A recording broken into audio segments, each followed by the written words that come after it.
Well, hello and welcome to I Love Gay today. And we're in Austin, Texas today. And we are here with Luis Gramajo from Wunderkeks. How are you?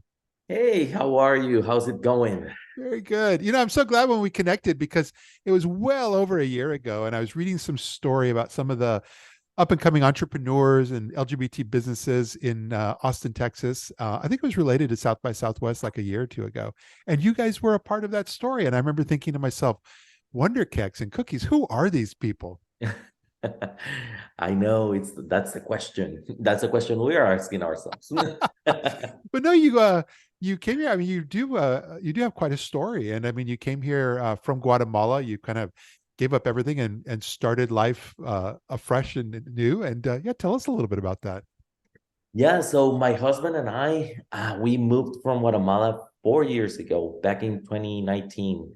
Yeah, The main reason why we moved here was because we wanted to get married and we couldn't get married in Guatemala. And for us, being recognized as a family was very important and having rights. yeah, So we decided we had the business back in Guatemala for 6 years, and it took us a trip that we did have a road trip in California from San Diego all the way to San Francisco through the coast. yeah. And we kept seeing like all these gay parents. And of course, like we knew that existed, but we've never seen it in person. And it was very eye-opener for us. I remember that by the time that we got to San Francisco, we were like, actually, we've never discussed if we wanted to have kids because it's not an option for us. Like we never thought about it, Yeah. and we felt that was unfair. That everybody deserves those choices, and that's what started everything. We applied for an entrepreneur visa that we got, and we moved and we started from scratch again. Wow. But this whole world of these cookies, and especially because I know you were planning a lot of pre-pandemic farmers markets and outreach. But what made you decide to go in that business? Was that something you had done in the past? Actually, what got us like Hans started the business uh back in 20 it was 2011 when he started 2012, Yeah. and he started baking since he's 4 years old. Ironically, I hated baking. Yes. Yes. But I love cooking. And I'm a salesperson, I'm a marketing person. I love that. So it was like the perfect match because he was doing everything from the kitchen back, I was doing from the kitchen front. So it was working really well. We moved here, we started doing the farmers market, but we didn't have our team anymore. So it was like the two of us doing everything. So I had to learn how to bake, and I actually started enjoying it. Yeah. Yeah. It was really fun. And then we did the farmers market um, for a year.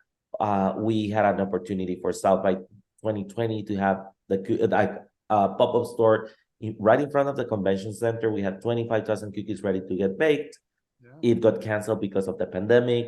One thing led to another. We went viral because of our story, and we ended up selling 35,000 cookies in 3 weeks. Wow. Like everybody talking about us, the Wall Street Journal, Vanity Fair, CBS. It was ridiculous. And then we grew the business.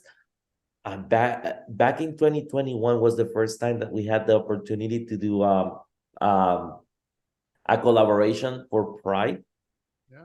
And to tell you the truth, because in Guatemala we don't have well, we didn't, now we do, but we didn't have a Pride event or anything. So for us, that was a little new, and we didn't understand why is Pride needed. And it was like it's just a show off, it's just a month, where people are screaming I'm gay. And then we start doing a little research around it, and we found that it was very needed, that it's to create awareness, to not to create awareness because awareness is there, but to be ourselves, to show that we are there, that we're a community, that we can support each other and be proud about what we are doing. Yeah. Yeah. And I think that that was very powerful. So we did our first collaboration, and I remember that when we announced it, it was May 29th of 2021, and we sent out an email saying, proud gay couple from Guatemala helping the LGBTQ community, because we were raising funds for the Love Foundation. And immediately we sent it to 150,000 subscribers, and immediately in 1 hour we lost 10% of our subscribers. Wow. And for the first 2 weeks, all the communication that we received was, I hope you guys die. If I knew you were gay, I would never buy the cookies. I hope that someone comes in the kitchen and kills you. The cookies are going to give you AIDS, and so on and so forth. Yeah. It was very upsetting, but at the same time, we got very frustrated with ourselves, because it was a wake-up call that this is something that we used to suffer this back in our country, and it wasn't this bad, it wasn't that explicit. Yeah. But not being accepted and 100% being able to be who you are is not a thing there. So we were like, okay, it took us 2 years to be in Austin to forget that this exists, that homophobia is still a thing. Yeah. And it was very frustrating for us, very upsetting that we forgot it. Yeah. And the month continued. At the end of the month, we received one email from a parent saying, guys, I want to thank you for raising your voices, for being an example. I think that my son might be gay. I'm not 100% sure. I don't think he's ready to talk. But I went ahead and I got the special edition box for him to let him know that I support him, that whenever he's ready, I'm here.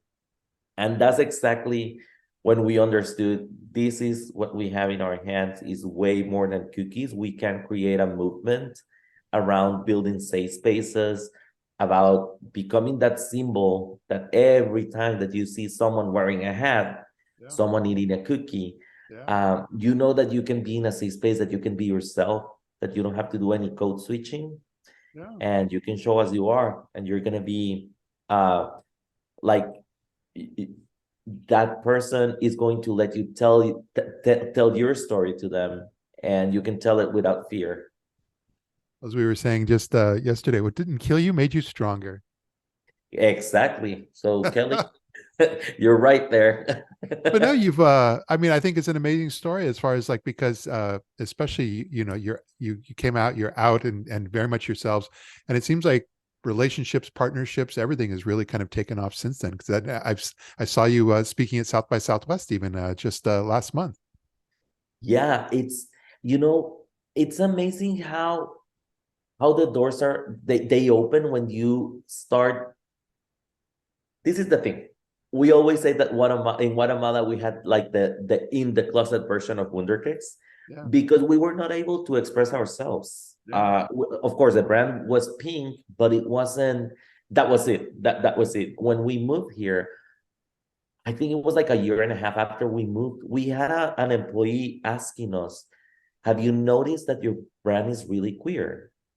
And we were like, "What do you mean?" And he's like, "Well, you ship everything in a pink box. We have a disco ball in the kitchen. Instead of packing peanuts, you put colorful pom-poms, and you have a dinosaur in a tutu as a mascot."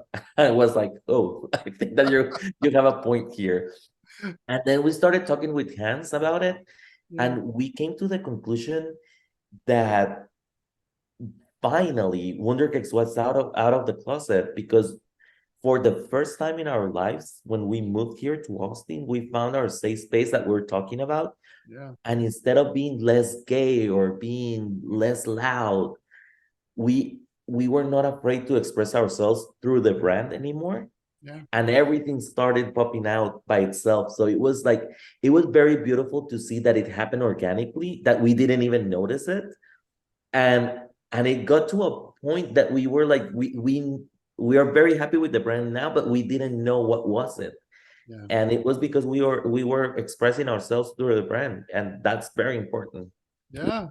This is incredible, and I feel very fortunate because you and I are both going to be in Dallas in September for the Unleashed, and you're going to be speaking there, so I get to actually hear you up on stage in person. Yes, we're very excited. What Wesley is doing with Unleash is amazing. It's right now, especially with everything going on, the environment is not ideal. So right now is when we need to start talking more uh, expressing ourselves and being supportive with each other. And what they're doing with Unleash, it's amazing, to tell you the truth, because they're bringing people together from a lot of industry, like different industries. Yeah. So it's a lot of different point of views, but everybody reaching the same goal. So that's the best way to do it. Well, make sure to bring a drive and bring lots of cookies. Yeah, of course. Yes, we have to, for sure. I love this. I'm just really glad that you're able to take a few moments of your time and kind of share a bit of your story with our audience here. And like I said, I very much look forward to meeting you in the real world. Of course. Thank you so much for having me over, and we can wait for you to try the cookies. Cookies are on their way, and can't wait to see you in Dallas. Fantastic. Thanks again. Thank you. So good.